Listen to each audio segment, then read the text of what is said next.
Pessoal, parabéns pelo filme, parabéns pelo trabalho, me diverti muito. Eu queria começar fazendo um paralelo com o nome do filme, perguntando o que faz vocês chorarem de rir. Cara, Vídeo cacetado. Vídeo cacetado, eu vou te falar, é uma das coisas que eu mais gosto, assim, é o humor mais puro que existe. Não é sempre que eu sou difícil pra rir em vídeo cacetado, que eu sou exigente em relação ao vídeo cacetado. Mas tem algumas que eu choro de rir, literalmente. Eu choro de rir muito quando alguém tá rindo muito. Rir da risada do outro. E aí eu entro num negócio que eu não consigo parar. E eu tenho muitos com a minha mãe. Eu e minha mãe, a gente tem crises de chorar, de rir. Do nada. A minha mãe, às vezes, ela começa a rir, ela sabe aquela sacudida? E aí eu começo a falar, não consigo parar. E aquilo, só de eu lembrar, eu tenho vontade mas eu gargalho. Isso porque eu tenho crises homéricas com a minha mãe. De chorar, de rir mesmo. Eu curto também quando alguém tenta contar uma piada e vai rindo no meio. E vai meio. rindo no meio. É verdade. Putz, daí é demais, que a pessoa já tá muito na... Não, e às vezes a piada é uma bosta, assim. Mas aí a pessoa já tá achando hilária, ela mesma contando, ruim toda a vida, aí você começa a rir, não para. É muito bom. Eu queria saber de vocês, o protagonista ele vive aquela questão da transição entre comédia, o drama, não sei o quê. Isso é uma coisa que vocês passam no dia a dia como atores também? É uma questão, né? Assim, vocês ponderam, tipo, eu quero trabalhos diferentes daquilo que eu já faço ou não?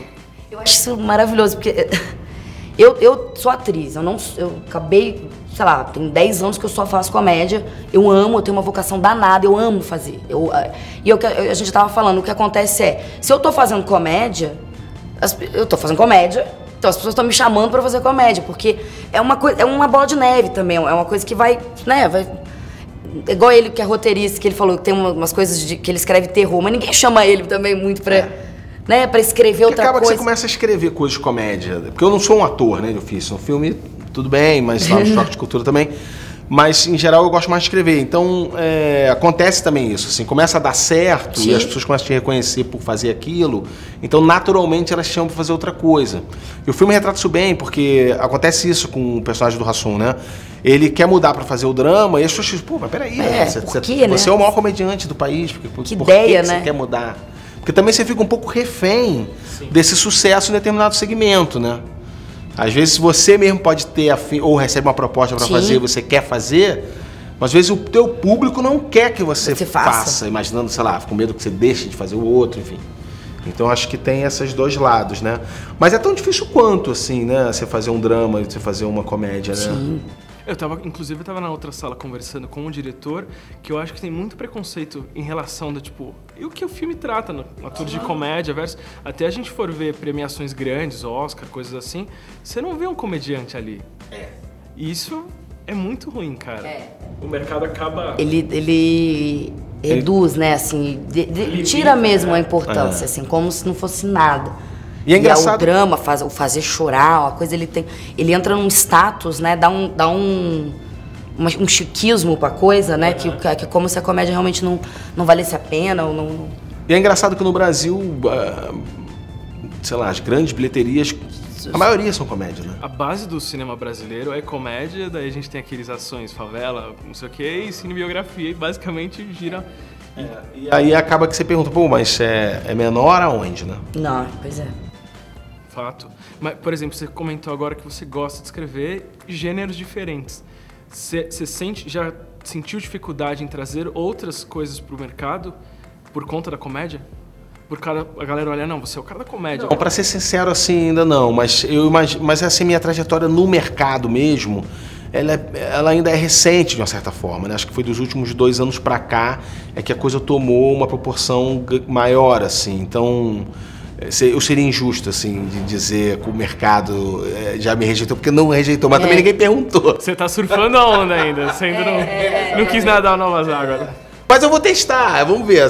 Eu acho que no final do ano que vem, se eu fizer essa mesma pergunta, eu vou ter uma resposta pra te dar. Você, como atriz, falou que gosta de fazer comédia, mas você já tentou fazer outro gênero e bateu nessa... Já fiz, inclusive, tava até falando, eu já fiz um curta de terror que, inclusive, ganhei prêmio de um festival de curta. Não, eu produzi muito teatro na vida, então, assim, uma das peças que eu produzi era a Ratoeira, que é a Agatha Christie. E eu fazia a protagonista, que é chororô, drama, assassinato dentro da casa dela, na confusão. Então, assim, eu já produzi coisas pra mim que não comédia, mas é que eu comecei a trabalhar mais com comédia, a coisa vai vindo e é o que eu falo, se você tá fazendo, você tá muito... Você fica na mídia e tal, as pessoas estão vendo você fazer isso, vão te chamar pra isso. Sim. Só que eu adoro, então pra mim não é um problema. Eu me liberei desse fardo de que eu tenho que fazer tudo. Não, tá tudo bem. 10 anos de comédia, você com o Choque bombando. Qual é o principal desafio, na opinião de vocês, pra comédia atual? Pro público, pros textos, pras piadas, pra tudo? Eu acho que o grande desafio da comédia é exatamente o que você falou, é ela ser atual.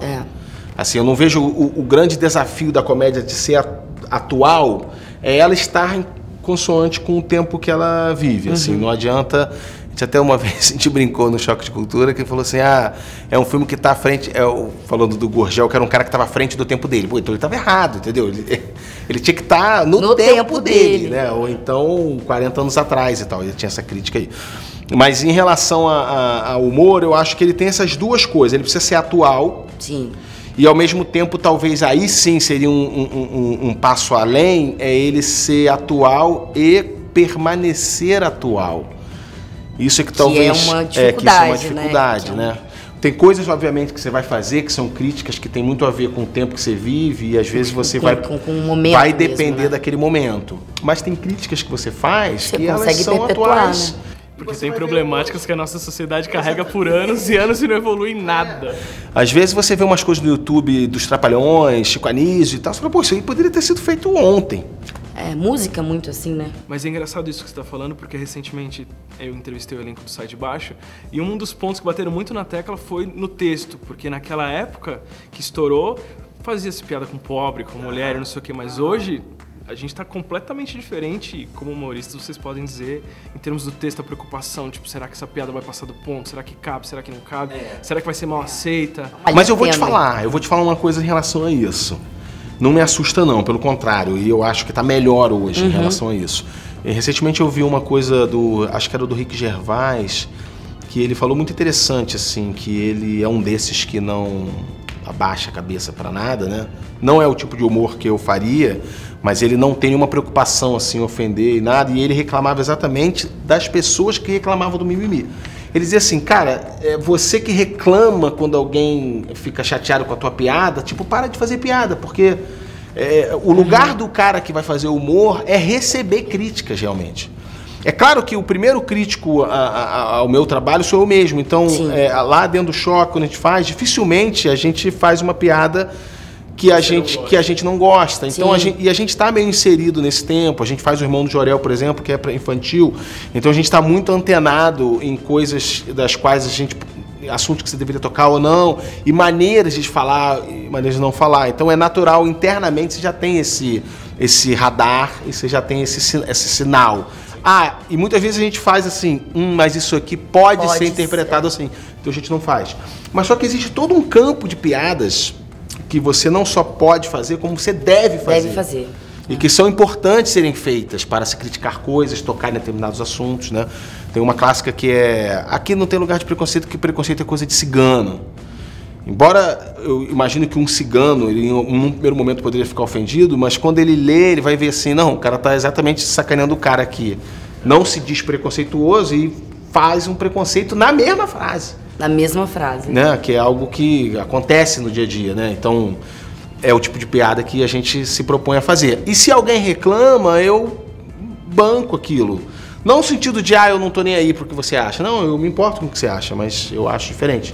Então, eu não vejo o mimimi como não acho que é mimimi, e 2, eu não vejo isso como um problema, entendeu? Não é um problema. Eu até acho legal. Se tem uma coisa que eu lembro é do seu talento. Eu do seu. Que era enorme o seu talento também. Uma família pronta para enfrentar figuras muito divertidas que vão fazer você rir tanto, mas tanto que você vai até chorar de rir. Atenção, pessoal do Nerd Break.